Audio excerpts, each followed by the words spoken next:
What's up, everybody? Hold on 1 second. It's exceptionally loud in my ear. Hold on. All right, good morning, everybody. Welcome to the party. Today is Friday, July 18th, 2025. This is episode 992 of yours. 993, actually. I think Tyler did 992. Let me fix that right now. Episode 993 of your Simply Cyber Daily Cyber Threat Brief podcast. I am your host, as always, coming in hot with the offspring.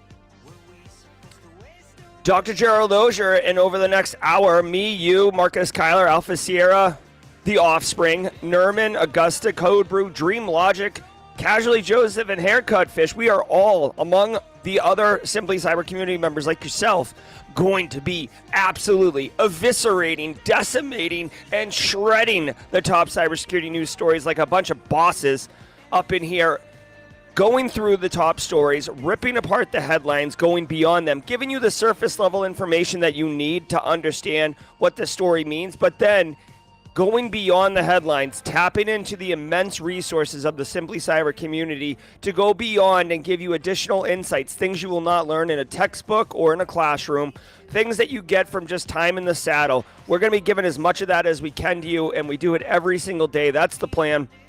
Of the 8 stories we're going to be going through, I can tell you, hey, don't do that. You had your chance.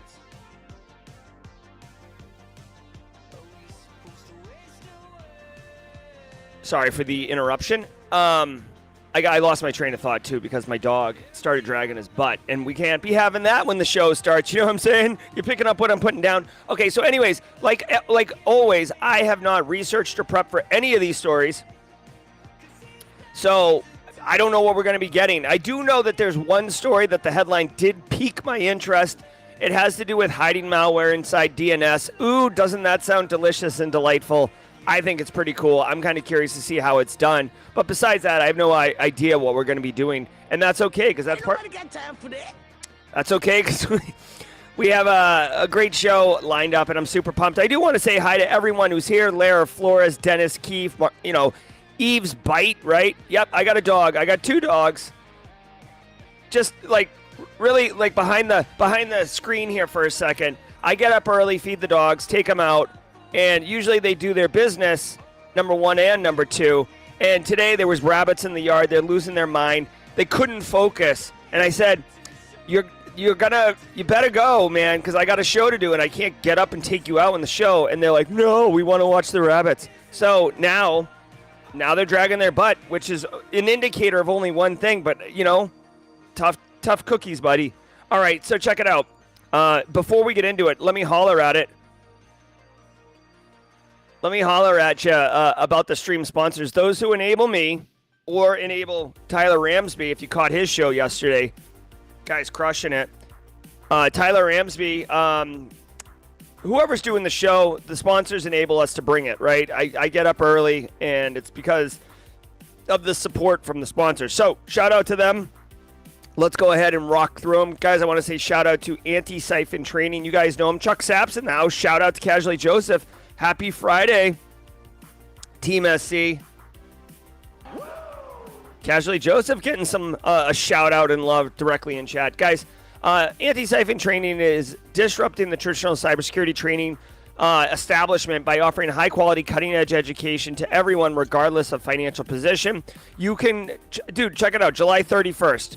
Just randomly the first one that comes to mind here. Foundational AppSec training with Bill McClawley. Dude, are you kidding me? Have you wanted to learn everything and anything about AppSec? Have you heard about it and don't know where to start? May I offer you this opportunity? AppSec with an industry expert. What's it cost?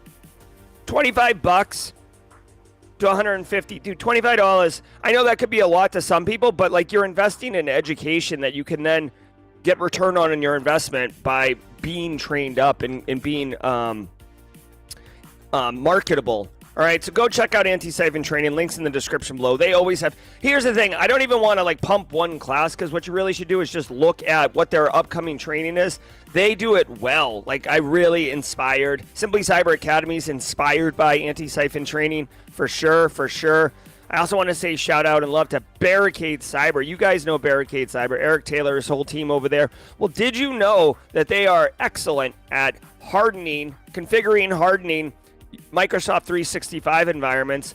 If you're running an M365 and you haven't done what you needed to do to secure it, you're taking on risk for no reason. You have the controls. You're already paying for them. That's the worst part. You're paying for them. Implement conditional access. Implement MFA. Implement MDM. Implement all the things, right? Fortified 365 is that solution. Contact them at barricadecyber.com/fortified-365 and just have a conversation, guy. Hey, how much would it cost you to come in and harden my environment? We have, 200 users. What do you think? Hook me up, right? Go check it out. It's definitely worth it. Guys, I got to tell you, if you could have spent a fraction of the price from a ransomware incident to have hardened your environment, to have prevented that incident, it's a no-brainer. That's what you do, obviously. All right. I also want to say shout out to Flare Training with their platform of providing industry experts in webinar, webcast style mediums. Kevin Johnson, this guy's awesome. If you get a chance, he's usually a Wild West Hack and Fest Deadwood. If you get a chance, he's an absolute must meet. James McQuiggan at 35,000 feet with 10 gifted subs. Hell yeah, James. Thanks so much. If you're one of the 10 members who got the gifted subs, dip into that squad emote tray and drop your Oprah emotes. Thank you, Space Tacos knows where it is. All right, yeah, Kevin Johnson from Secure Ideas. He's one of those legends who, he's on that John Strand kind of, level, like where you're just like, oh man, like that guy's done amazing things for our community and leveled up our entire industry. He's given a training on, it's very like Lord of the Rings focused, Burglar's Guide to Web App Testing, Stealing Secrets Like a Hobbit. If you want to get some offensive security skills, come on down. Flare Academy is hosting this for free. Simplycyber.io/Flare will take you directly to this registration page. Go check it out. You will not be disappointed. Believe that. I also want to say shout out to ThreatLocker. Let's just do their ad read really quickly, and then I'm going to tell you how the show is going to drop CPEs on your brain. All right? Also, while the ad's running, if today's your first episode, drop a hashtag first-timer in chat. Hashtag first-timer in chat. We love welcoming our first-timers. We love to open arm welcome them. We got special sound effects, special emotes, so let's do that. As always, click the links in the description for the sponsors. It goes a long way to helping show your support for the show. Let's go, and then I'm going to tell you about CPs.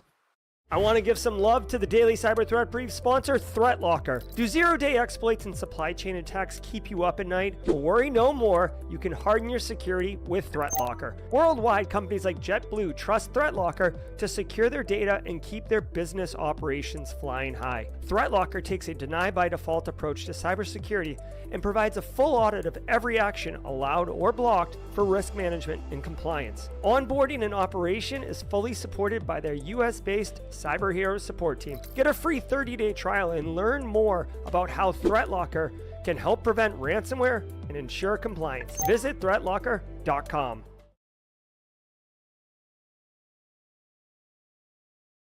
All right. We see a first-timer in chat. Robert Hendrickson, welcome to the party, pal. If you got it in you, squad members, please welcome Robert Hendrickson into the first-timers community. Devin Grady, a good timer. I'll second that, my man. Hell yeah. All right, Dream Logic saying hi. Remember, guys, we got a new show that came out on the Simply Cyber Media Network. And it is James McQuiggan at 35,000 feet. That same delightful human who's throwing gifted subs around. The one who's always got a rib tickler for us on Fridays. He's got his own show. And it is featuring Simply Cyber community members. So it's very, very meta. I love it. James, you look beautiful. Your show's awesome. I love this guy. I really do. He's such a good friend. Also, it's Friday, which means James is double dipping. Holy crap. We didn't even plan that. This guy owns Fridays at Simply Cyber. So at the mid-roll, Robert Hendrickson, James McQuiggan, this guy right here, is going to be telling you some dad jokes, and I guarantee you're going to crack a smile. You're definitely going to groan, but you will crack a smile. Believe that. All right. I got to find, James, can you text me? I have so many text messages, like yours got buried. I don't even know where it is right now. Oh, here it is.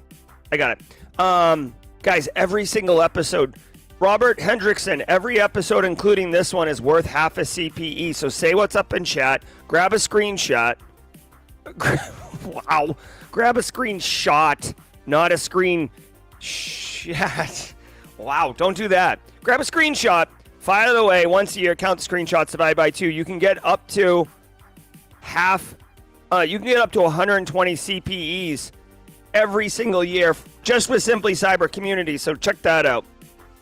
All right, guys, we got a great show for you. Do me a favor. KP, DP, Cat P, Mara Levy, Chuck, Priceless Pancake, Rhonda Rummerfield in the Low Country, Steve McMichael way up in Canada, and we, Sean, sit back, relax, and let's let the cool sounds of the hot news wash over us in an awesome wave. I'll see you guys at the mid-roll. Let's cook.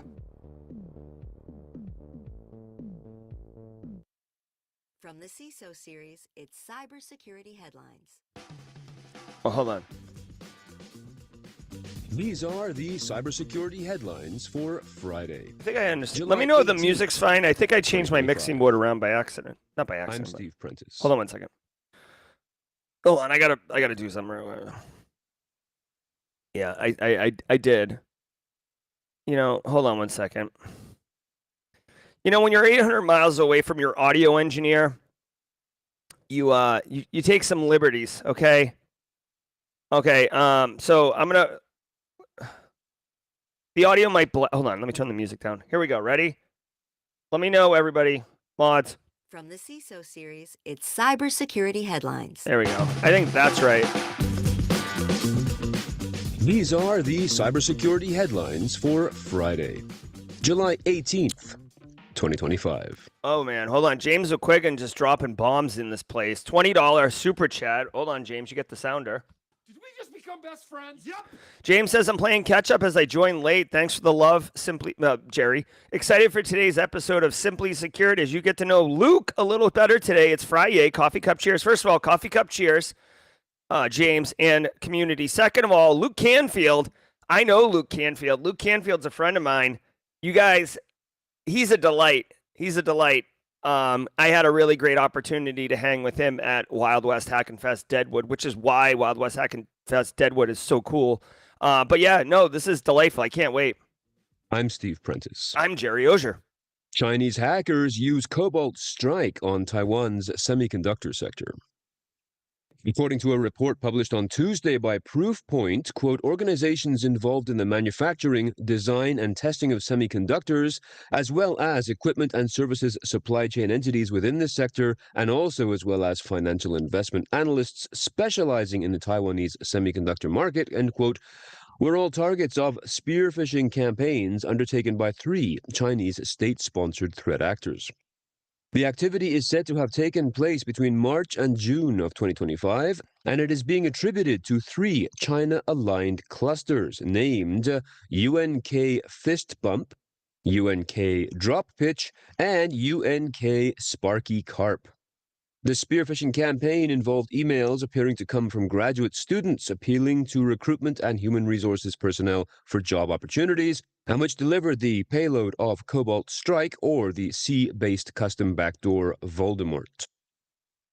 Okay, so first of all, there's a lot to unpack here, okay? So first of all, China attacking Taiwan from an espionage capability, specifically around semiconductors, like, hello, today's a day that ends in Y. What else is new? Okay, so like that attack vector is well known, which, by the way, as a Taiwanese business, your threat model all day, every day should be China espionage TTPs, okay? So again, one thing that you got to remember, everybody, in the world of cybersecurity, especially GRC Mafia folks, we know this, you cannot eliminate all risk. You will always have some residual risk. So anybody that sells you 100% solution you should punch them in the nose because they're lying to you, right?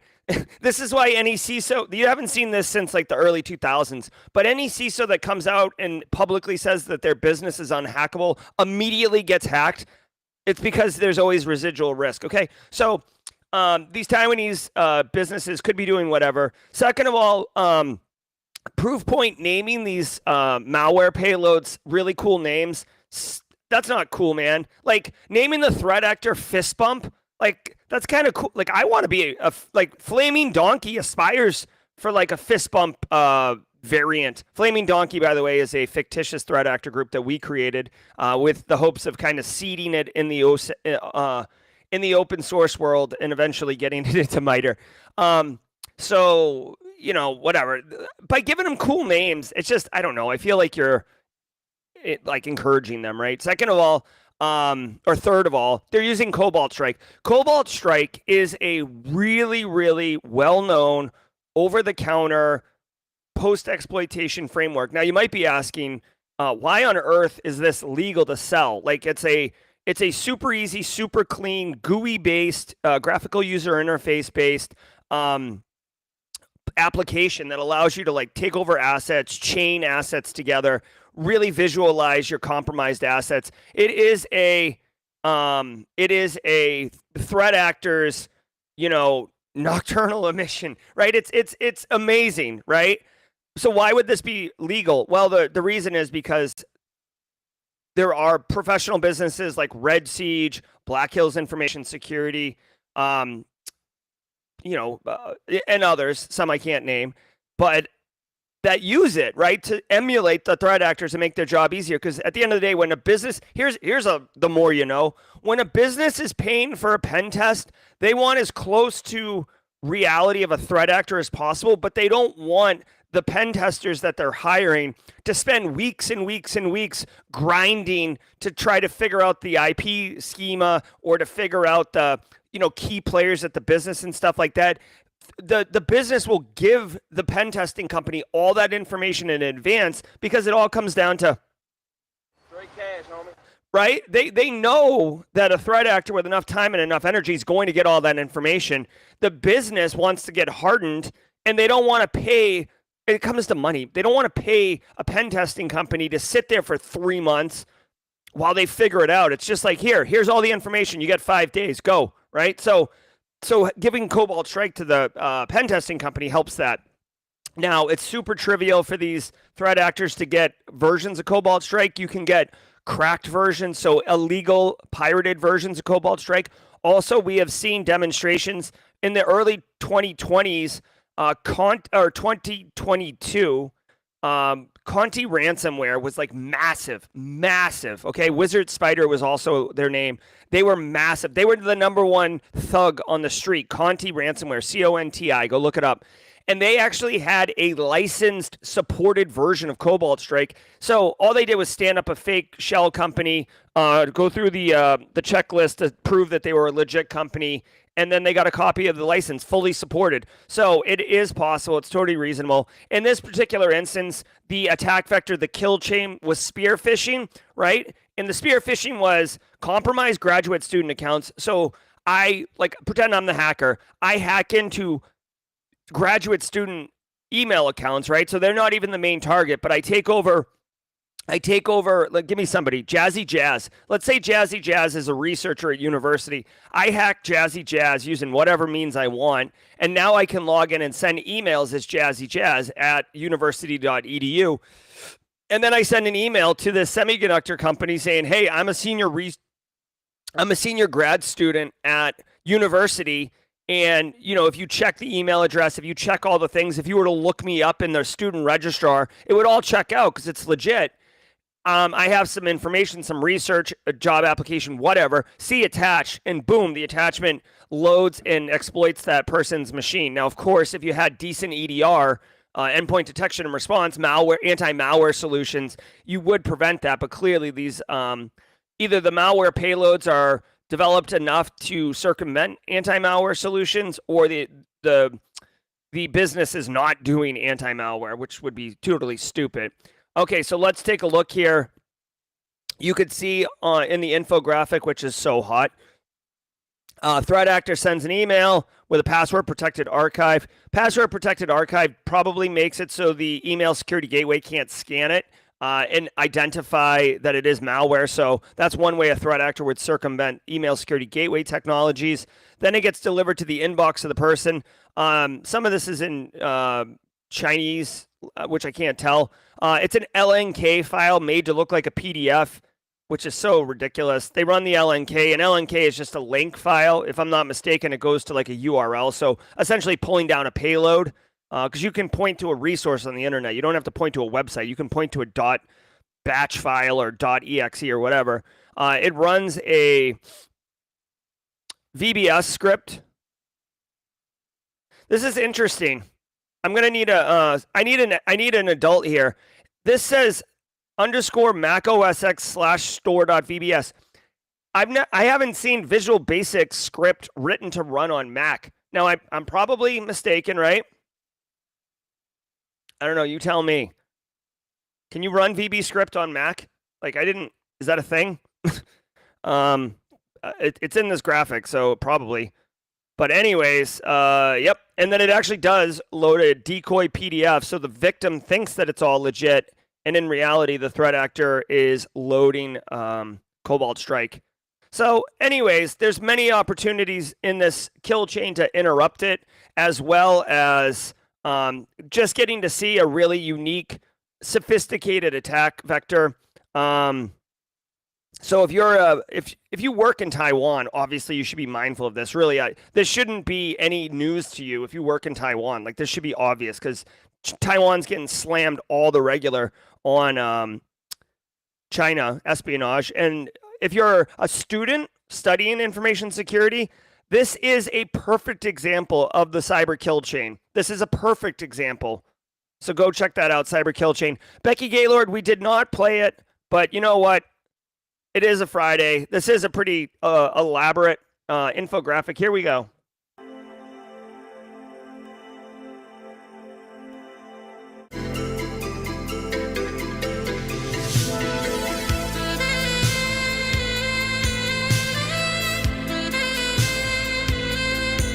All right, thank you. And for Robert, who's a first-timer here who might be wondering why we're doing that, I have a real affection and affinity for well-developed infographics. It cuts both ways, though. If you have an infographic that sucks, like one that reads right to left, for example, one without a caption, oh, you better watch out because you're not getting saxophones, buddy.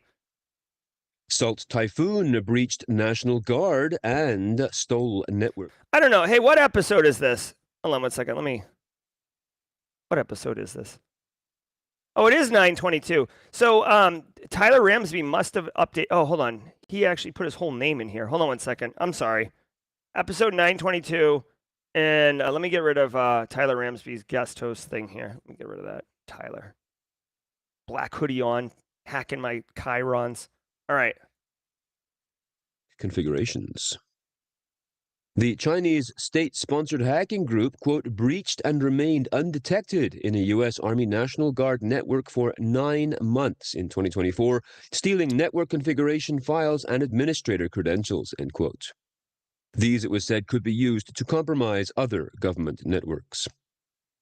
The method by which the group penetrated the National Guard network was not disclosed, but Bleeping Computer states that, quote, Salt Typhoon is known for targeting old vulnerabilities in networking devices, such as Cisco routers, end quote.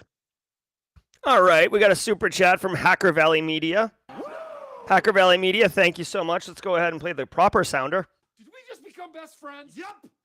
He says, love the stream, Gerald. Would love to have you on our podcast. I don't know if that's Chris or not, but whoever's behind that handle there, yeah, let's go, dude. I love your stuff. Hacker Valley Media.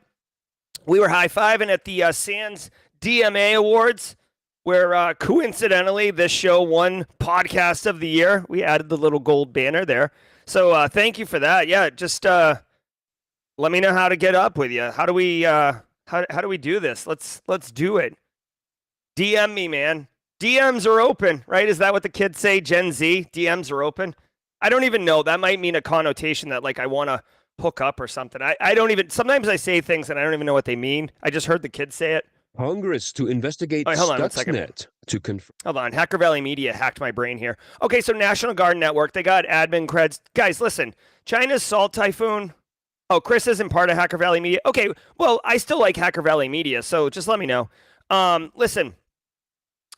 Salt Typhoon, Flax Typhoon, Volt Typhoon. China, again, this is not, I hate to make it sound like xenophobia. It's just that China's been very overt and very obvious with their cyber attacks, and the attribution, as far as I can tell, is certain. It's not alleged or suspected or high confidence. It's like, this is China. So DHS is reporting that China did break into the Army National Guard network for 9 months, stole a bunch of information, admin creds, all these things. Guys, this is terrible, okay? Like, whether it's the Marine Corps, the National Guard, whatever, this is part of our military defense. And a lot of these, in 2025, everything is using the internet, right? Communications, I mean, obviously communications and how you deploy people, but also just the way, like applications that the military people are using for different capacities on not just yeah, military, like launch missile, put it here for sure. Like that level of tip of the spear stuff, but also think about a national, like, so just as an example, National Guard, as far as I can tell, has been deployed. Like, let's say they got deployed to Texas to deal with those horrible floods that are going on there. That's a national tragedy, okay?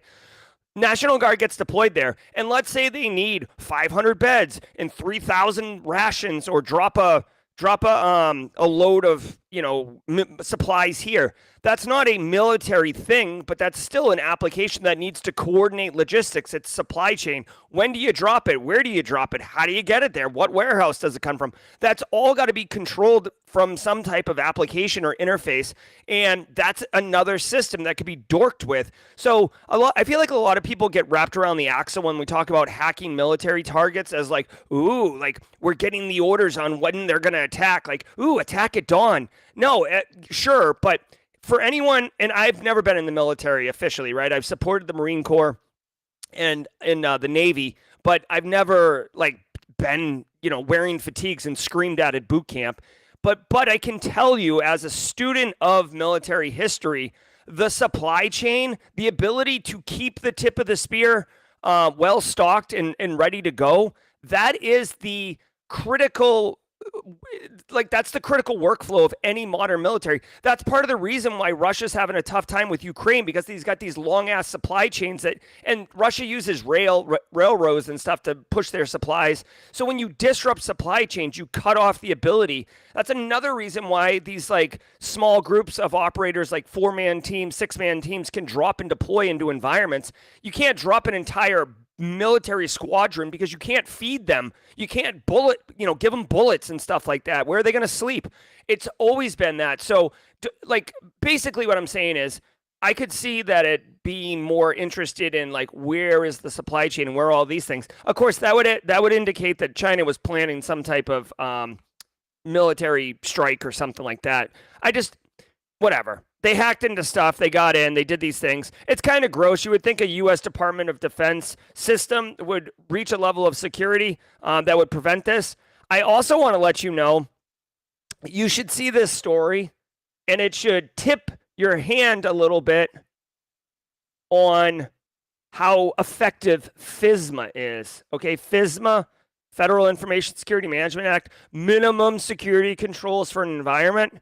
I worked in federal IT. I've done many, they're not, you wouldn't call them FISMA documents, but I've done accreditations. I've done full build outs of environments and secured them. And I can tell you definitively, just like in private sector, if there's something that if there's something that the management doesn't want, or it costs too much money or whatever, they will accept the risk. They will tailor it out. Like if you wanted an absolute lunatic situation that's like hyperbolic, an AO, who's the person that agrees to sign off on this stuff, could literally accept all risk and just deploy a system with no security on it. That's possible according to the rules.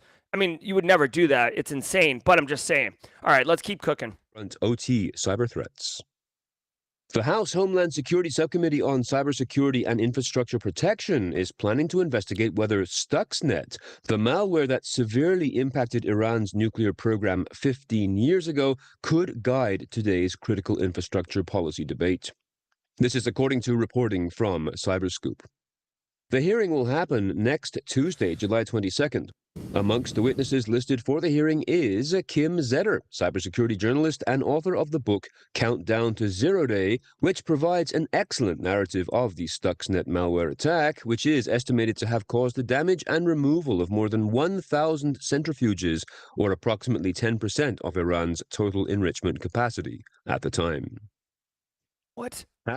Okay. I was texting it publicly in chat here with Hacker Valley Media, but what are we doing here? Like, listen, Robert Hendrickson, you're a first timer here. I don't have any understanding of what your background is, but for those who did not know, Stuxnet is one of the all-time greatest cyber attacks in history. Seminal, right? So, like, again, I'm not trying to, like, celebrate this thing, but as a student of cybersecurity, as someone who friggin' loves cybersecurity, I'm talking full on, pants off, let's go, cybersecurity.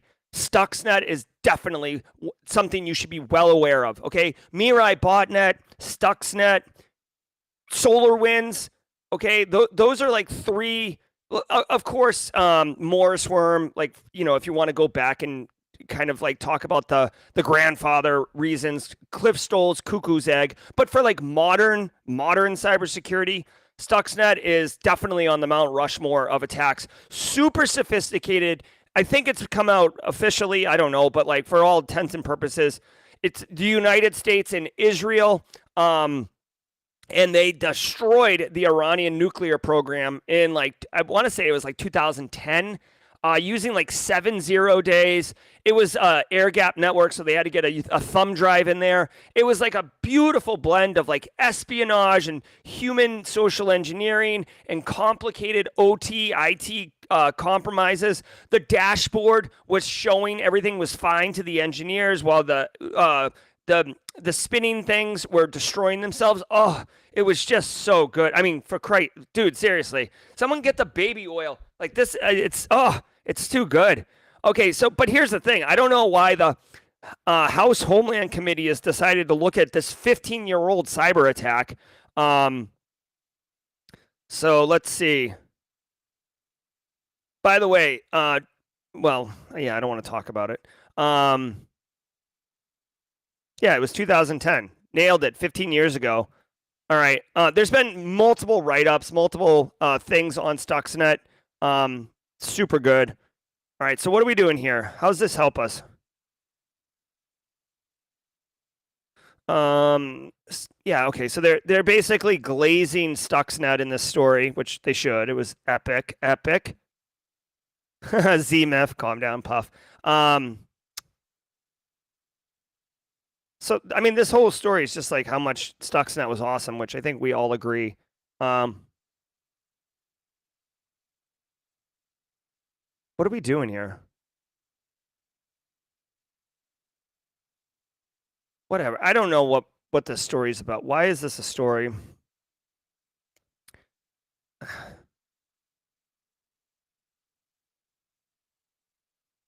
I'm sorry, everybody. I'm trying to figure out like what we're doing here. So this is so stupid. Like, okay, so basically, it looks like officials, right? Like, U.S. government officials are reviewing Stuxnet to see what they can learn from it. You know, Stuxnet 15 years ago was an elegant solution to totally sending Iran's nuclear program back 10, 15 years, which they did. And now it's 10, 15 years later and it's back up and running. And we chose a different option this go around with a kinetic attack, way less sophisticated, much more strong arm. And, you know, that is what it is. What I will say is I don't understand. Here's my thing. Like, time is so valuable to me. I don't understand, like, what's the outcome of this? Like, all the time they're going to spend doing this, like, what is the goal with this? Like, are you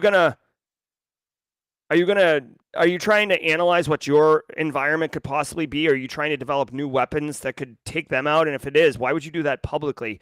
The Stuxnet thing was like super, super classified, obviously. So we'll see, whatever. If you are interested in industrial control systems and operational technology security, may I point you to Simply ICS Cyber. Don Weber, Tom Van Norman, they every other Wednesday on the Simply Cyber Media Network are bringing a show all about cybersecurity. They're both SANS industrial control system, operational technology security professional educators. They're friggin' awesome. They know what they're doing. The OT ICS world is very niche in cybersecurity, but there's a lot of opportunity. They need a lot of help. And yeah, I would say, I mean, dude, for a second, just look at Volt Typhoon. Volt Typhoon is the Chinese arm that's attacking the energy sector, critical infrastructure. They're punching holes all up in OT ICS's face. It's a brittle tech stack that was made in the 70s, wasn't made for security. Hackers exploit a blind spot hiding malware Here we inside go. DNS records. Hold on, this is a saxophone. According to researchers at Domain Tools, hackers are hiding malware inside DNS records, specifically in the form of TXT records, which make it difficult for traditional security tools to detect.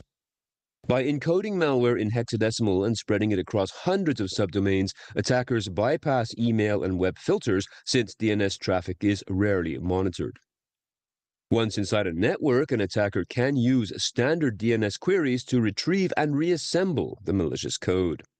The researchers stated as encrypted DNS methods like DOH, which is DNS over HTTPS, and DOT, which is DNS over TLS, become more common, spotting such threats will become even harder for cybersecurity defenses. All right, hold on. I'm reading this. This is the story that I thought was delicious. All right, nuisance malware that interferes with normal functions. All right. Okay, so they took the payload, converted it to hexadecimal, right? So we can use, if you've ever seen like base64 encoding, ASCII encoding, like you can convert ASCII text into anything, into numbers, into binary, into hex. Okay, so it looks like that's what they're doing, and then they're stashing the hex inside of DNS records. Inside the TXT record, okay, so it's not free space, but you can put whatever you want there. Arbitrary text. In fact, I wish I could like show you a DNS record right now, but it would take a minute and it would be kind of janky. Yeah, and then you can query DNS once you got into so here's the deal. Basically, this is kind of cool. This is essentially a really, really overcomplicated C2-ish. C2, meaning C2 is command and control, but a lot of times the C2 server will host payloads that the threat actor will download once they get in. So essentially what they're doing here is, and this is kind of fun, they infect an initial infection, right? So I get Fleetus Post in the Third's machine owned, or I get the Taiwanese semiconductor HR person's computer owned. And then from there, from their machine, I query DNS of the DNS server that I've compromised, and I pull down that text file, and I slowly begin assembling the pieces until I have the entire payload. It's no different than like, honestly, this is kind of a bizarre analogy that I've come up with here, but it would be no different than getting into like prison, right? So, the prison's protected, the prison's the business. You get into the prison, maybe you're as an inmate or something like that, and then you have someone come visit you, and every time they visit you, they bring you part of a get out of jail system, right? So they're going to give you like a file, okay? So, the first time they come to visit you, they give you the handle of the file. The second time, they give you like a blunt piece of metal. The third time, they give you something to shape and shave the metal. And all the while, it doesn't look conspicuous because, what's the deal? It's just, you're coming to visit and you're bringing something. And because it's DNS, the guards aren't checking, quote unquote, what that query is, because it's like a medium that's not going to be looked at unless it's being looked at, and then they'll see everything, obviously. Mike Saunders over at Red Siege said it perfectly in a webcast I saw a couple years ago. He said, DNS is a great medium for transmitting C2, whether it's this way or it's, any way. If you're looking at DNS from a security operations perspective, like SOC analyst is analyzing DS, it is flagrantly obvious that it's being used as C2. But if you're not looking at it, it's a great way to basically circumvent and get around things. So, anyways, looks like you could do this in your own lab for fun if you wanted to. I know fun is a subjective term, but I think it'd be fun. Kathy Chambers loves herself some Mike Saunders. If you listen, I'm telling you right now, if you don't know who Mike Saunders is, the guy, he's a national treasure. I love this guy. I really do. Here, let me just show you a picture of him because he's so cool. Let me do this. This is him right here. Okay. The guy, he's a tall dude. He loves ice fishing. He's incredibly good at hacking things. And he's just got the greatest demeanor. If you see Mike Saunders, like webcast or a Mike Saunders learning opportunity, or you see Mike Saunders at Starbucks, right? You're at Starbucks and they're like, I got a half calf latte, double dip for Mike Saunders. Just make it a point to go directly to wherever they're handing out the drinks. And then you're probably going to have to look up at Mike and be like, what's up? I heard about you. And he's going to be like, yeah, what's up? And then like high fives will ensue. Trust me, Mike Saunders, national treasure. Huge thanks to our sponsor, ThreatLocker. ThreatLocker is a global leader in zero trust endpoint security, offering cybersecurity controls to protect businesses from zero-day attacks and ransomware. ThreatLocker operates with a default deny approach to reduce the attack surface and mitigate potential cyber vulnerabilities. To learn more and to start your free trial, visit threatlocker.com/CISO. That is THREATLOCKER.com/CISO.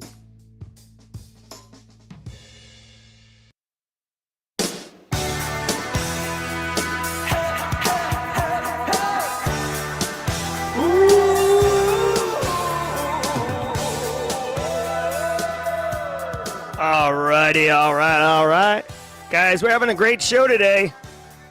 I hope you are having a good time. I certainly am. Love a Friday. Love the stories. Love the show. Love this community. Love this cup of coffee. I'm just very, very jubilant. We got DNS malware payloads. Kathy Chambers talking about Mike Saunders. We got the panel jaw-jacking coming up. We got dad jokes in a second. What is not to like with Simple Minds playing in the background? Alpha Sierra banging the drum. Yo, we got something special going on here, y'all. I want to say shout out and thank you to all of you. Thank you. You are awesome. You make this happen. You guys, I'm vibing on your energy.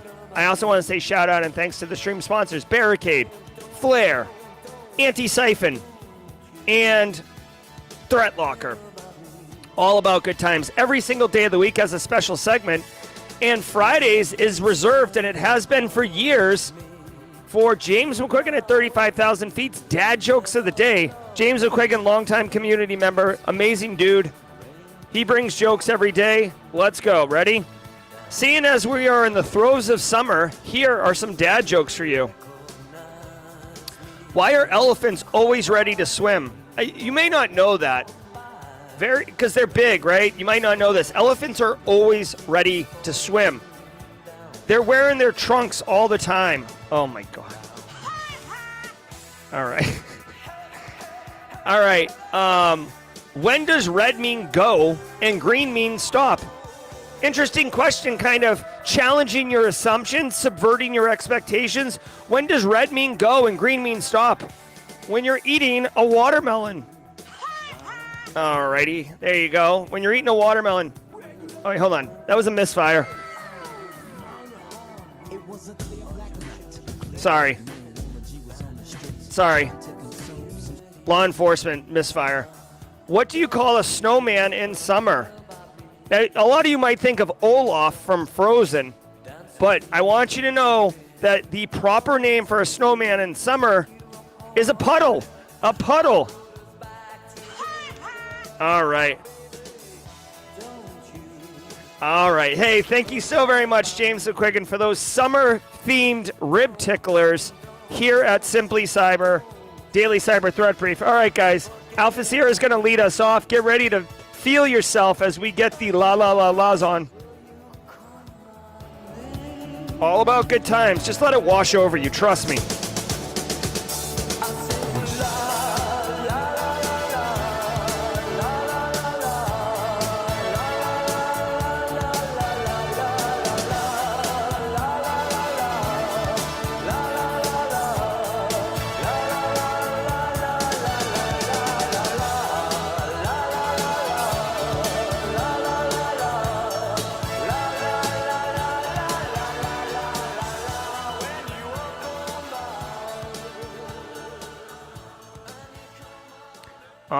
All right. We're going to keep going. Really quickly, before we transition, I saw Eve's Bite mention the CEO and HR woman at the Coldplay concert. Mrs. Ozier showed that to me last night. Hilarious. Welcome to the F Around and Find Out Club, you cheaters. Okay, let's keep going. The 1.1.1.1 outage, not a cyber attack, says Cloudflare.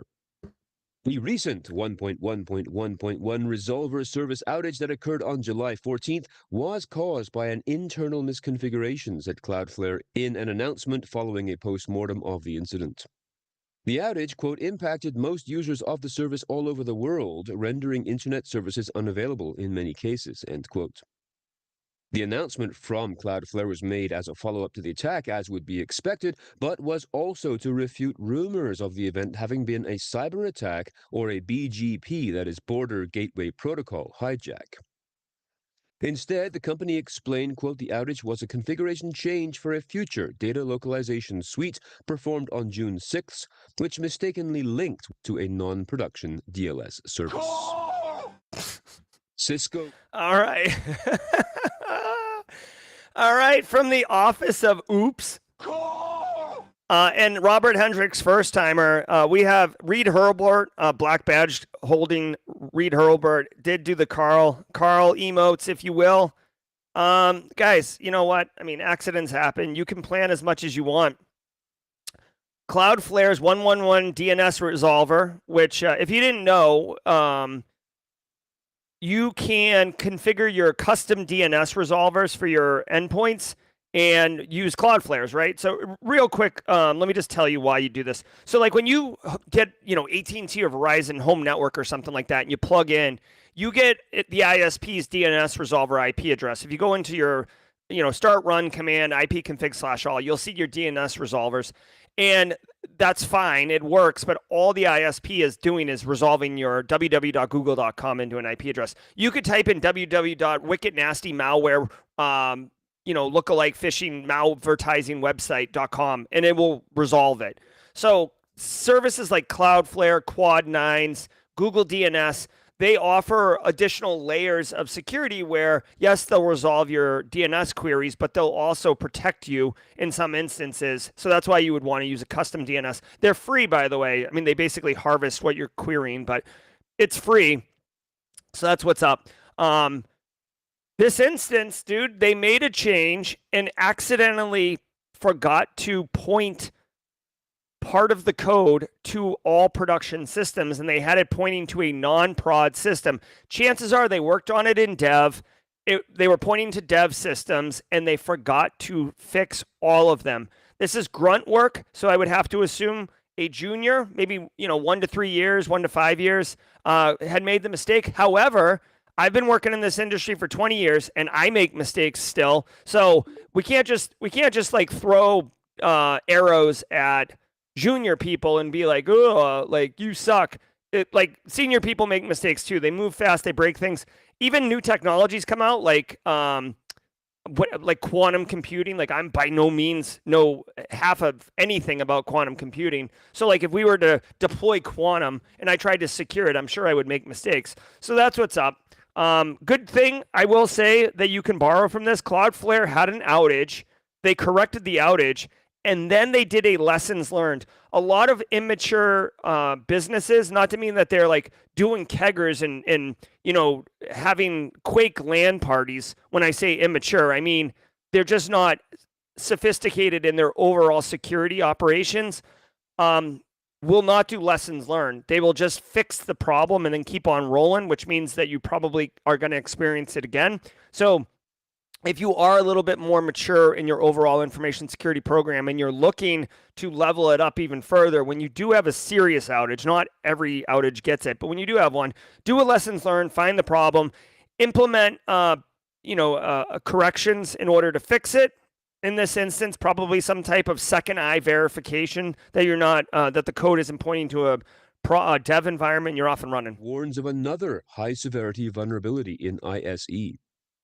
This new maximum severity security vulnerability impacting Identity Services Engine, ISE, and Cisco ISE Passive Identity Connector, which is ISE-PIC, quote, could permit an attacker to execute arbitrary code on the underlying operating system with elevated privileges, end quote. This vulnerability has a CVSS score of 10 and a different CVE number than the one that we reported on June 27th. It is similar to that earlier vulnerability, which was patched last month. And just like last month's flaw, this one affects ISE and ISE-PIC releases 3.3 and 3.4, regardless of device configuration. Okay, so For me, this is gross. It does have a CVSS score of 10, and I would argue that it's very well warranted. This is basically like you don't even have to hack it. Unauthenticated attackers can execute the highest level permission code. This is like the worst case scenario. So you definitely want to get this sorted. The question is, what technology stack is it on, and do you have it in your environment? And is it internet facing? Multiple vulns and API of Cisco ISE and ISE PIC could allow unauthenticated remote. Yes, yes, yes. What is the technology stack? Okay. So it affects ISE and ISE PIC release 3.3 and 3.4, regardless of any configuration. So that's pretty gross. Interestingly, it does not impact 3.2 and earlier. So if you are running this tech stack and you're just awful at keeping your infrastructure up to date, you might actually accidentally have protected yourself on this one. Yeah, let's go ahead and check the, let's check the EPSS score on this one really quickly. All right, let's do this. We're going to go to EPSS lookup. This is the Barricade one. We jump between the Barricade one and the DJ BSEC one. Okay, so you actually have a very low chance of getting exploited by this in the next 30 days. So this is an example where CVSS score is horrible, but the likelihood you see it is not horrible. Less than 1% chance in the next 30 days that you get exploited. What I would argue here is I would not want to play with this one. This one to me is like you have a fire pit that is not being observed, managed, or anything like that. You've got an active fire at your campsite and you're going to go to bed. Like you can do that, and there's a very low chance that the woods catch fire. But you have a bucket of water right next to you. Just pour the water on the fire. Like there's no reason to take the risk because it's a low chance of you getting exploited. That seems very, very silly. Now, if you don't have time, of course, you can sleep a little easy knowing that you're not going to get hosed, but I wouldn't F around with this one. So again, if you're running Cisco ISE or ISE PIC 3.3 or 3.4, you are at risk. They have a patch for this one, so you gotta patch it. You gotta patch it, brosif. All right, this is the passive identity and identity service engine. Holy Jesus. Listen, in 2025, I know the word zero trust is like, played out like welcome back, Cotter, okay? But don't F around. Identity is the new perimeter. I know that that's like such a buzzword, but there's a reason.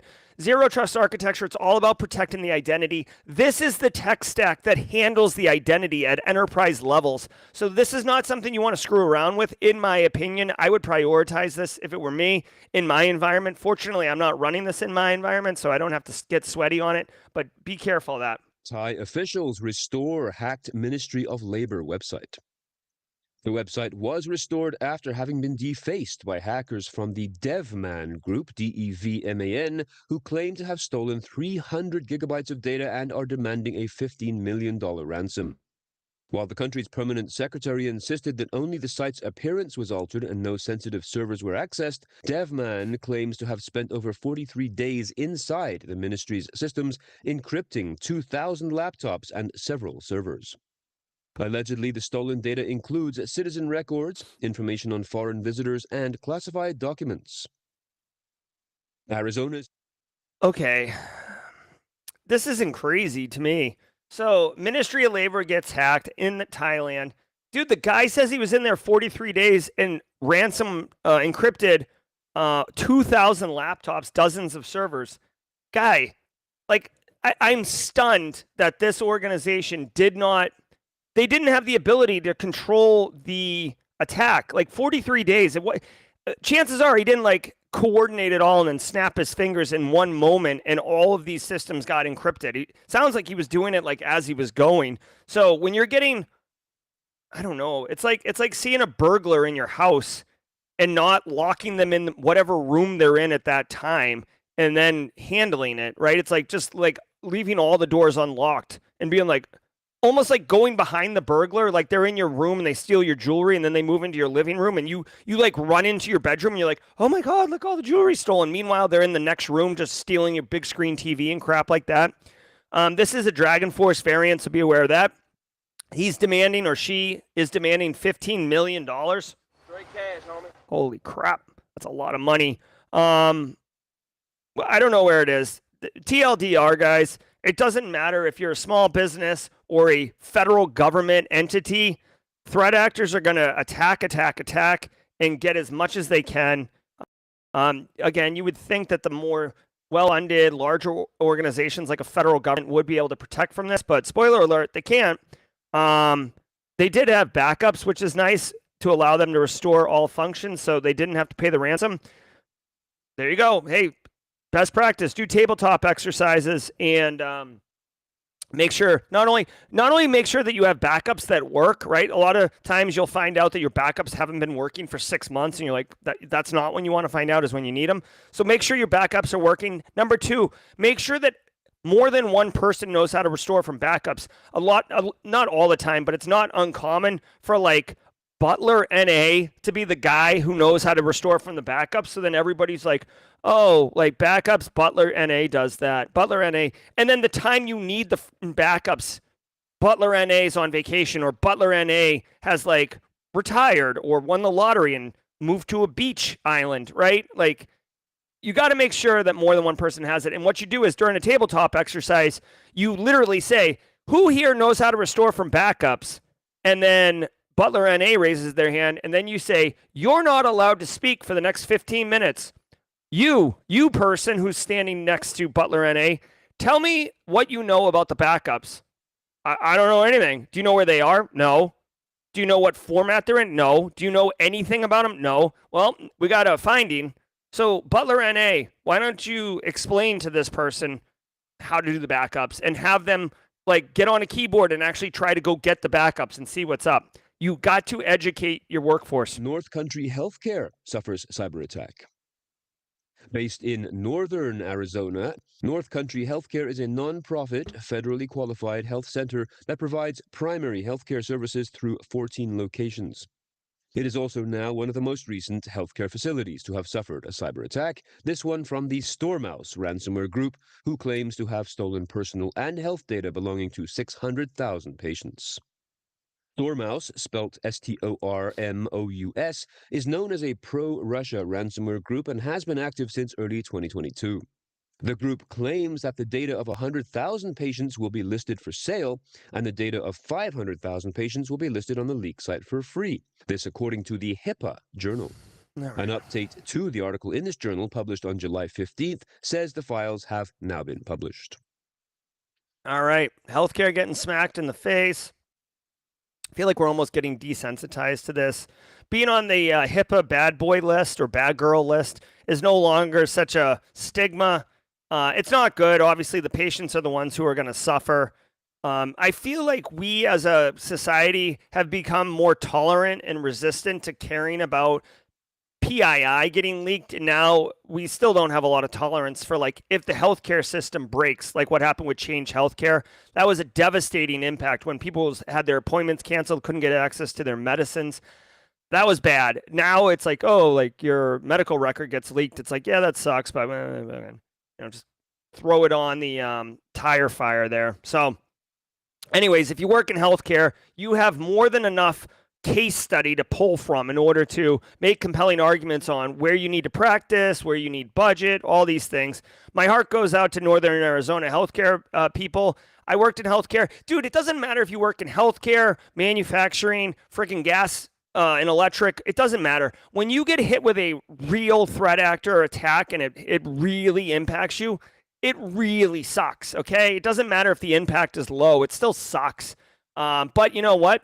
I don't want anyone to have to experience a cyber attack unnecessarily, but I will tell you, it is a boatload of experience. You get a lot of vibes when you suffer a cyber attack. Okay, let's keep cooking here.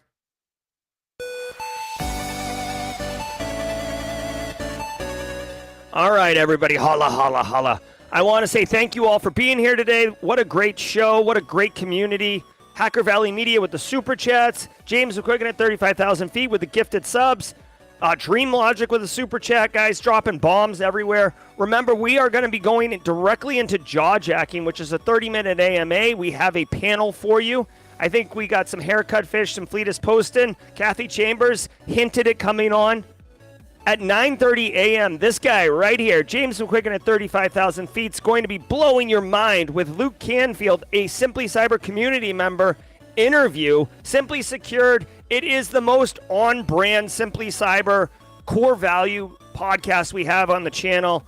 Stay tuned. It's going to be great. We're going to rate it, but right now we're going to raid your brain with jaw jacking. I'm Jerry from Simply Cyber. Don't go anywhere.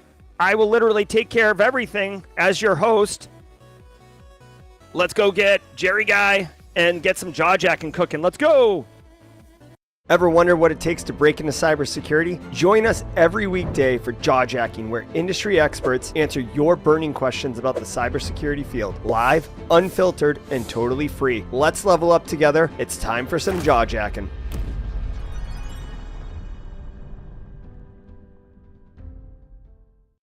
Yo, what's up? Hold on. This is Gerald Auger. What are we doing here, Gerald? No nerds allowed on Jaw Jacking, for crying out loud. What's up, everybody? Welcome to Jaw Jacking. I'm your host, Jerry Guy, straight kicking it like a boss. We're going to kick a hole in the speaker, pull the plug, and then jet. This is Jaw Jacking. We're going to answer all your questions. Whether it's certifications, career, what I did yesterday, why I wasn't available, we're here to answer them for you. And I got a panel on a Friday with you. Let's go ahead and bring them in. I'm going to turn the music off. You guys probably can't even hear the music anyways. Ladies and gentlemen, our first panelist, Fleetus Poston the third. What up, Fleetus? Happy Friday, everyone. Like it. He's also wearing a Black Hills shirt. Cat packets, got to catch them all. There you go. I like it. Also looking very, very clean cut there. Fleetus, you're inspiring me. My hair is turning into an unruly bush, and I got to correct that. We got Dan Reardon, the haircut fish, the meme master. Looking good, Dan. How are you? Not too bad. How's it going? Oh my God, I am just delightful, man. I gotta tell you, I'm living the dream up in this piece. What are you drinking? Is that an IPA, Tall Boy?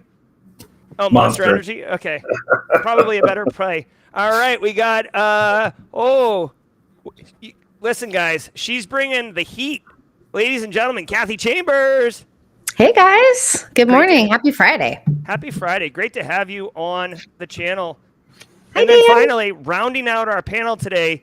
You guys know him as Daniel Lowry. His mom calls him Daniel Lowry, interestingly enough. Ladies and gentlemen, Daniel Lowry. How you doing, Daniel? I'm doing great, man. Thanks for having me on. And Dan, yeah. Excellent choice of beverage this morning, good sir. Thank you. It is quite delicious. Daniel, you literally have to reach out to Monster and see if we can coordinate something, like at a minimum. At the bare minimum. At the bare I know. minimum. Today we're gonna do a special pour. It's gonna be a lot of fun. I got an interesting little pour in store for us this morning. So I love it. So everybody, just so you know the programming, this is Jaw Jacking from 9 a.m. to 9:30 a.m. Eastern Time. Then we're going to do Simply Secured with James McQuiggan from 9:30 to 10. And then Daniel Lowry, unaffiliated with Simply Cyber, but his own show, and we are a family up in this piece. Daniel Lowry, Cybercast IRL, is at 10 a.m., correct, Daniel? yes, 10 a.m. is Cybercast IRL, and we officially started Cybercast After Dark this week, and that is on Wednesdays at 9 p.m. Ooh, Eastern Time. all right. Yeah, we had evening Michelle programming. Khan. Yeah, if you missed it, go back and watch it. It was really good. So It was was- Michelle just your guest, or Michelle's like a co-host? So Michelle was the guest. So the way the show's going to work is I'm just going to try to reach out to people and see if they want a guest on, and then you just come on and we just conversate, talk about whatever. Obviously, Michelle's a bit of an OSINT guy, so the conversation got steered quite heavily toward that and people wanting to ask him questions. So that was the cool part about it, is we just got to have a conversation about OSINT, and he gave us some great tips and tools. My wife watched the show and she was like, I don't even know what that stuff is, but it was so cool. It was so interesting. I want to learn more about that. I was like, it's a lot of fun. You're going to really like it. So Yeah, Michelle was and- great. Michelle fun. is awesome. He's also got like a really great voice for like listening does. to. Yeah, like your voice is pretty good too, Daniel. Not to get too like make you too uncomfortable. Oh, stop. All right. So check it out, guys. We're gonna answer your questions and go through them as much as we can. I'm gonna let's get this first one right here. So We Seen says, how big is getting a SOC analyst internship? I guess, Fleetus, let's throw this to you. But I'm thinking this might be, I'm going to frame this for you. Getting a job as a SOC analyst, someone who has an internship versus someone who does not have an internship. I think that's the dimension of this question. Go ahead and let's see what you got. Yeah, so SOC internships, pretty hard to find, to be honest. Just like SOC jobs are pretty hard right now, unless, and I want Hair Crush Fish as well here on this because he's gone through some of this. It's tricky. An internship is going to help you get in the door because it shows that you've at least attempted, but it's not going to guarantee a SOC role. And to be honest, SOC positions are far and few between. Your easiest route, and we've talked on previous, is to go to an MSP or an MSSP or an MDR and cut your teeth there, probably working second or third shift. But I'll defer as well. Haircut Fish, what do you got? So if you already have an internship, I think getting a SOC role is definitely could be in the cards depending on how well you do during the internship. But yeah, roles and internships are very hard to find. That's why one of the things I always like to tell people, and I guess I like to preach to people, networking. Make these connections because you need that edge to help you stand out from XYZ, all these other people coming in. The market is difficult. For me personally, I started on my cyber journey probably 2021, and it wasn't until technically July last year when I got into cybersecurity. So it is going to take a bit. There will be some downtimes, but keep striving to make those breaks, make the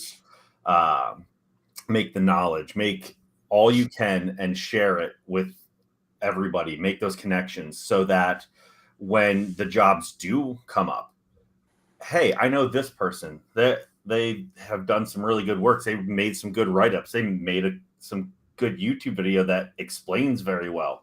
I think they'd be a good fit for this role. You can get a job by people talking about you when you're not around, essentially. Yeah. Let's do that really quickly. So just to kind of parlay from that, the value of networking is something I'm super, super passionate about.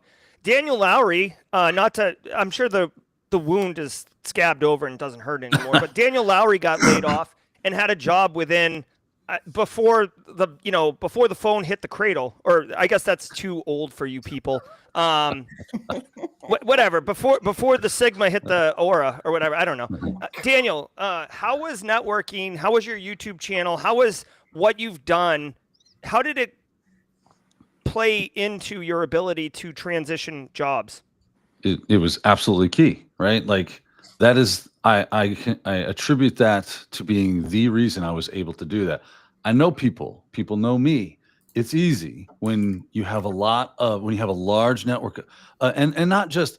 I think that people are starting to get the idea, right? You need a network. You need to be known by people, but we now need to start kind of like, and I think Dan started to touch on this a little bit. Of they need to know not just who you are, but what you can do, the kind of person you are. And that comes from putting yourself out there. This is what it's all about. So the reason that people knew who I was is because, well, I've been training people for 10 years and I went to conferences for 10 years and I got out of my little introversion bubble and walked over and said, hey, I've seen your YouTube video. I read your blog. I took your class. I set your talk. I did that. I was wondering, could you talk with me for a minute about, but that's how I met Mike Saunders, right? You were talking about Mike Saunders this morning. He's awesome. I went to Wild West. Yeah, amazing, right? I'd never met Mike in my life, but at the time I met Mike, I was starting to learn a bit about how to create executables that might bypass AV. And, that's not a simple task. So you got some work to do. You got a lot to figure out. So I go to Wild West Hacking Fest. I'm like, what better place to go learn something good is at Wild West Hacking Fest because it's always fire for that. And I see a talk and it says, AVEDR evasion. I'm like, well, guess I know where I'm going today. So I go sit the track. I'm front row center. I don't give a dang, right? I'm the smart kid in class in the very front with my polished apple going, oh, teacher, teacher, teacher. Because I want to know. And I listen to him talk. And we get to the Q&A. You know, anybody got any questions? And you know how it goes. If anybody's ever been to a con, it's hard to get the party started with that Q&A section. Everybody's just very sitting there like, well, I mean, I have questions, but speaking out loud is very difficult for me. And I get that. So I pop up and I was like, hey, you know, when it comes to sleep functions get popped because why are we sleeping? Sleeping is dumb. That's a very telltale sign of you're just trying to evade the detection by just waiting long enough for it to go, well, nothing bad is happening. What's a good way to do that other than sleeping? I've tried this, right? So I brought a real life, something applicable to what he was speaking about, question that wasn't it wasn't like super surface level. It was something very specific that I was looking for. It wasn't super generic. And then after that, he was like, hey, let's talk over here. I've got a few tips and tricks I can talk to you about. So he starts telling me about this stuff. We had like an hour-long conversation off to the side by ourselves. And then I'm like, hey, I would love to do an interview with you. I would love to do this. And that's how I started the working relationship with Mike. And then from there, we became friends because we were hanging out and doing stuff and talking. I could get Mike on the phone right now and be like, hey, yo, Mike, I need some help on this. I need to ask a question because as Jerry so rightly said, he is a national treasure when it comes to doing that kind of stuff. He is amazing. If you need something hacked, Mike Saunders will get it done for you. Yeah, if you need it hacked by 9 p.m. tonight. Yeah.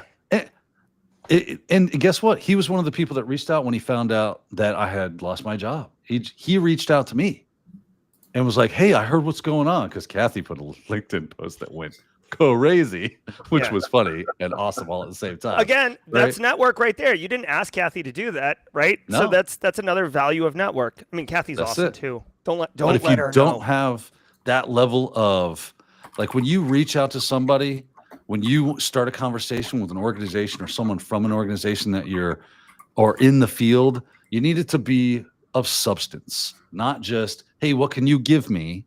I'm looking for you to give me something, but I want to start a relationship with you that is not for the purposes of finding work, but will serve the purposes of finding work. I know that's very nuanced and weird, but that is the way you need to approach this thing. Okay. So when you build that network, don't do it because that's how I'm going to find work. Don't let that be your main motivation. I really want to find some good connections of people that I can build a good relationship with, learn from, give back to, be a help to them. Jerry reaches out to me and goes, hey, can you come on the panel? He doesn't do that because I'm some random dude that was like, hey, I love your show, Jerry. Not that there's anything wrong with that, but if you're trying to build that real relationship, when we met in real life, when Jerry reached out to me originally a long time ago, it was because he saw something that I was doing and thought, that's interesting. Let's build a relationship. Yeah. That's what you got to do. That's how you do it. You got to brick by brick, right? You got to put in the work. Thanks, Daniel. Kathy Chambers got some questions for you. We got 2 questions for you. The first one, and I love this one, Butler NA, the same Butler NA who screwed over the business on the backups, wants to know. And this question, I'm gonna rephrase this question. But a lot of people have names on social media like Captoxa or Jerry Guy 311, right? And now I'm on social media as Gerald Dozier, right? You're on as Kathy Chambers. So there's value in both ways. So what is your guidance for someone like Butler NA here who is asking whether or not, like, because I don't know who Butler NA is. I can't find Butler NA on LinkedIn. What are your thoughts and suggestions around going public with your identity? I think it's important to use it until you're established in the community. And I know that Dan, I didn't know Dan's real name forever, right? He was the haircut fish. He made funny memes. It was like 4 years of him making funny memes. And then, he's still doing it. And then he finally landed his job, which I was going to joke about that while you were giving your like very serious pitch about networking. And then I was like, that's a lot of years of making memes, Dan, until you got your job. But people got to know him for that, right? And everybody knew who the haircut fish was because of his memes. So he kind of established himself through a more fun way where people got to know who he was, and John Strand got to know, John Strand knows who he is, which is really cool. But he found a way to do it with that handle. Not everybody can be that creative, which is okay, right? Never everybody has that. I recommend putting your real name out there. And when I introduce myself to people, I never just say Kathy. I'm always like Kathy Chambers, Kathy Chambers, Kathy Chambers. And I kind of got that from Suits. Did you guys ever watch Suits? Right. And Harvey Specter is like, everybody knows who he is when he walks in a room. Like, I feel like that should be your goal, right? Your first and last name to everybody, and people should just know who you are when you walk in a room. And that should be one of your goals. So I recommend changing it. But I know it's fun to have your name, right? And so, like, if I had a handle now, maybe people would know because they know my name. But I know that's hard. People have emotional attachments to their handles, but I recommend changing it. I love it. Next question, Kathy. Wait, hold on. I'm sorry, that was the wrong question. SCole07, he's asking me about my time box methods and how do I manage time. I regularly talk about how valuable time is to me. I know that you're a grade A prime, massive butt kicker when it comes to executing work. So share with us, how do you manage time? Very carefully. I'm pretty old fashioned. I have a project management tool, Monday, that I use for work. But I still have notebooks, right? I still do that. And I manage what I'm going to get done in the morning, what I'm going to get done in the afternoon. And it feels so good to like mark it off. And I also have to stick to it. Oh, look at Jerry. Yeah, see? I also have to stick to it because I have so many things I have to do. So there's a little bit more pressure there. But I feel like it's just discipline and it's not fun, right? There are days that really just suck. But guess what? If you don't do it that day, it's still there the next day. Yeah, So 100%. get it done. And I also want to say one more thing about that really quickly. And I think I've had somebody go back and forth with me on LinkedIn about this. If there is a task that you have that takes you 2 to 3 minutes, just do it and get it over with and move on. So a lot of people are like, oh, I save all the small stuff for last. No, don't do that because the small stuff just keeps adding up. So like if Jerry messages me right now, is like, hey, do you think you can get this done? And it's something I know would be like just a few minutes. I do it right away. I don't put it on my list because that's just one stupid thing that takes 2 to 3 minutes. That's going to make my list longer. So that's my recommendation. Yeah, and since I was asked the question, I'll just share my method. Number one, and I've shared this before. It's kind of silly, but I treat myself as like two people. Like I have like admin Jerry, and then I have worker B Jerry. And admin Jerry lays out the work, and worker B Jerry does the work. And I use my calendar actually quite often. For what I need to do. So to Kathy's point, I'll typically sit down and write down the 4 or 5 things that must happen today. Okay. And then I will look at my calendar and I'll actually add 30-minute meeting for developing thumbnails for show or having conversation with Kathy about thumbnail project update or whatever. Right. And when it's on my calendar, I don't know about you guys, but like if it's on my calendar, it's going to get done. If it's not on the calendar and here's what happens to me. Nothing's on my calendar. And then someone's like, Daniel Lowry's like, oh, Jerry, I'd love to talk to you for 15 minutes about coming on my show for After Dark. Okay, no problem, Daniel. That sounds fun. So we hop on a call and then more of those things happen. And then I don't get anything done that I meant to get done. I get other things done. So if it's on my calendar and Daniel says, hey, let's meet, I say, I can meet at 1. Okay, so let's meet at 1. And now I have to get my stuff done because I have a meeting at 1 and I won't have time the rest of the day to do these things. And I just get it done. And personally, I know Kathy said sometimes it sucks. Sometimes it does suck. But for me personally, it feels very satisfying. Like borderline those stupid videos of people cutting soap. It's like, it feels very satisfying checking things off your to-do list. It's like to-done list. In fact, just as a personal little share, I had a meeting with Kathy the other day that was supposed to be 30 minutes. It ran an hour and a half, and I had like 7 action items that came out of it. And I speed ran the living hell out of those action items. I got them done like 15 minutes, and I felt like I literally like charged out of my office and upstairs and like cracked a Imperial IPA. I'm like, I won the day. So that is a warning. Like if anybody ever talks to me, I always say, are you sure? Are you ready? Are you ready to work? Because that's what ends up happening at the end of the call. Heck yeah. So I'm going to throw this question on stream. I asked the panel. I don't think anyone here can really answer your question, RandomX, but I'm going to put it in here so people in chat can help you. RandomX wants to know the pros and cons of using a Radius server for end-user Wi-Fi deployments, and is there a better way to roll out Wi-Fi other than GPO? I don't have an answer for you. I think, honestly, the real Bilbo would have a dynamite answer for you, RandomX, in chat. I don't know if real Bilbo's with us today, but he definitely has an answer for that one. So we'll keep on going. Jerry, real quick, in your last response, was that like a subtle hint to Daniel Lowry to invite you on his show? You were like, if Daniel Lowry calls me and asks me to be on After Dark. No, you know what's funny? The reason it popped into my mind as an example is because Daniel Lowry asked me today about being on his show. So, like, it's like front of mind. So, that would be very, very like power move type thing. That's like Matthew McConaughey and Wolf of Wall Street, like just thinking it into reality. All right. Cap Toxa says, what are effective strategies to transform an inefficient third-party risk management program into a scalable, efficient, and risk-driven operation? So this is GRC all day, every day, but I see Fleetus posting, giving some gentle head nods, feeling this. Fleetus, you want to take this one? Yeah, I'm doing that because Kathy's going to love this. This is automation. This is being a GRC engineer, finding ways to pull this out. We talked about this last Friday. No screenshots. No screenshots. Like, we talked about, and Daniel, do OSINT on your vendors. Know when they have a breach. Know what you're doing and be able to collect those through an API. Scrub those. Put those into a place that your CTI team can look at. Feed it back into your GRC team. Get the GRC team comfortable looking at data like that. They should be aware of how to do vendor assessments instead of waiting on that calendar invite every 6 months to go out and do an assessment, or every 12 months. So the best scalability is automation. Get the stuff into infrastructure as code and figure out the best way of scraping your vendors and understanding what's happening when they have a CVE, when they have a breach, when they have any other disruptors that could cause impact to your business, and understanding what is your top X. Is it top 50, top 100? And make sure you're monitoring them exclusively, but then scanning the rest of your ends.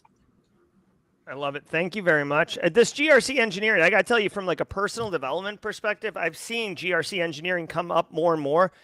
It probably is just a more formalized way of things that I've seen kind of ad hoc over the years. But I personally, from a development perspective, I want to get smarter on GRC engineering, just to share with the community. Shameless plug, I talked to AJ Yan about this yesterday. Like, just getting your GRC into that shift left mindset, getting your GRC team to be like your development team and move them into your sprint planning. Make them do sprints. Get them comfortable doing agile development for the GRC team. I love it.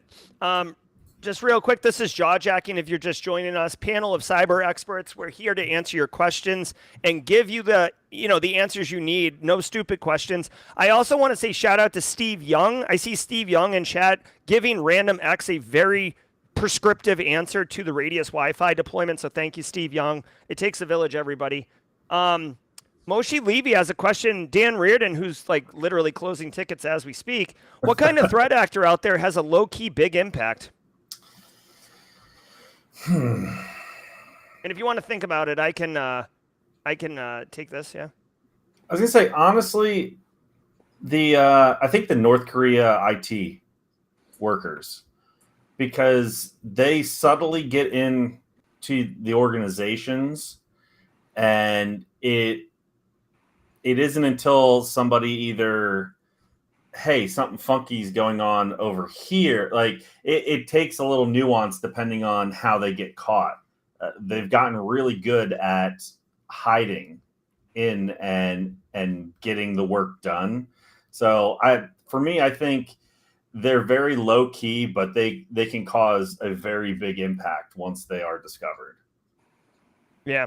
Plus the North Korean IT thing, like their like objective with that attack is like multifaceted, right? They're like trying to make money to send back to motherland. They're trying to get espionage. Like they're all over the place. Like they're kind of like a hot mess express threat actor.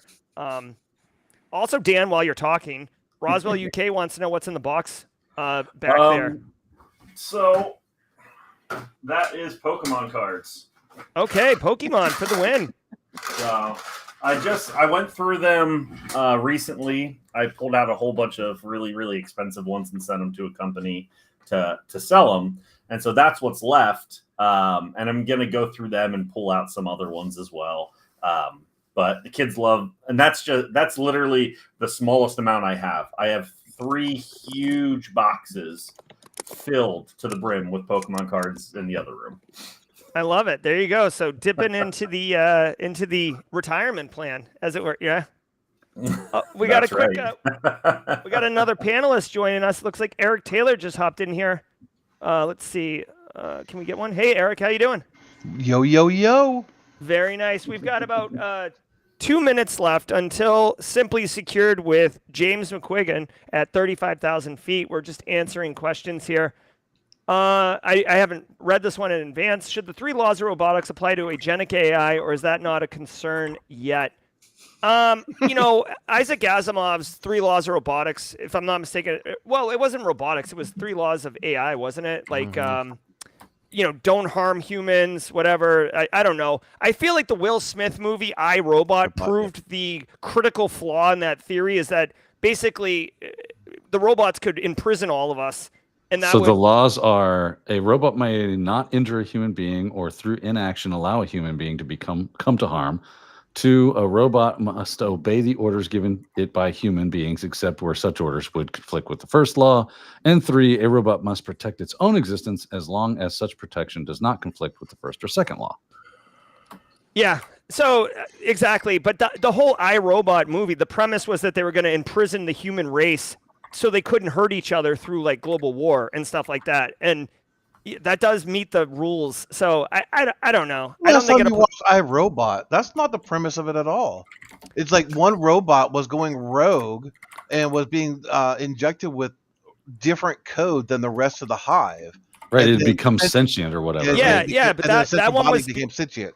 Yeah, and it was being like that robot was becoming sentient because the guy who developed all of them realized where the hive was going, and he made that one basically the savior. And the whole movie is about him convincing Will Smith that he's a good guy, not a bad guy. And ultimately, when they become activated, they're trying to imprison the human race to protect themselves from themselves, executing on their mission. I don't know. I don't think it applies. I think we are way more nuanced.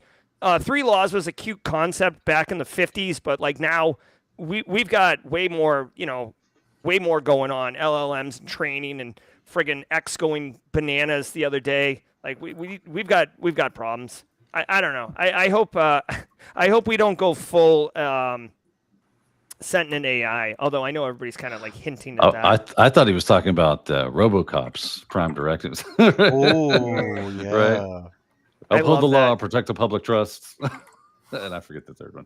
Like, don't injure OCP officers or something. That was the 4th hidden one that he didn't find out until he tried to arrest an OCP officer. The Easter egg. The Easter egg.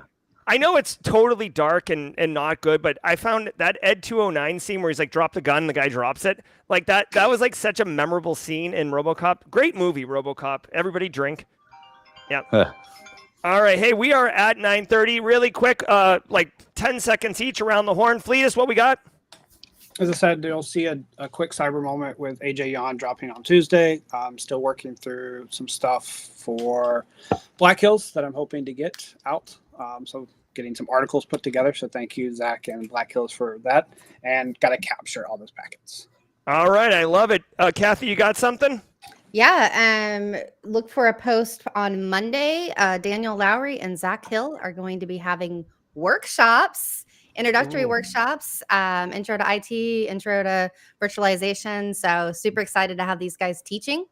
So yeah, look forward to that next week. All right, I love it. Eric, you got something? The premiere is starting right now, so we got to speed run this. Nope. Eric, you got something? Nothing major to talk about now. All right, barricadecyber.com/fortify-365. Dan Reardon, what's cracking, buddy? If you are at the Detection Engineering with Hayden Covington today, I will be in and out of that class, so I'll be there. For me personally, I have a talk on July 30th at a local business that should hopefully be streamed on LinkedIn, and I'll be sharing. I've shared some stuff about it, but it's on BEC and kind of helping like small to medium businesses. I love it. I love it. I will also be in that detection engineering crash course with Dan today. So if you're in there, say hi to both of us, please. Daniel Lowry just dropped the 10 a.m. thing. What do you got? Oh, yeah. You know, I got Cybercast IRL today at 10 and Cybercast After Dark on Wednesday at 9 p.m. That's it. I love it. All right. Let's jump over to Simply Secured. I'm just going to end the stream. No outro. Hi, guys. Links in the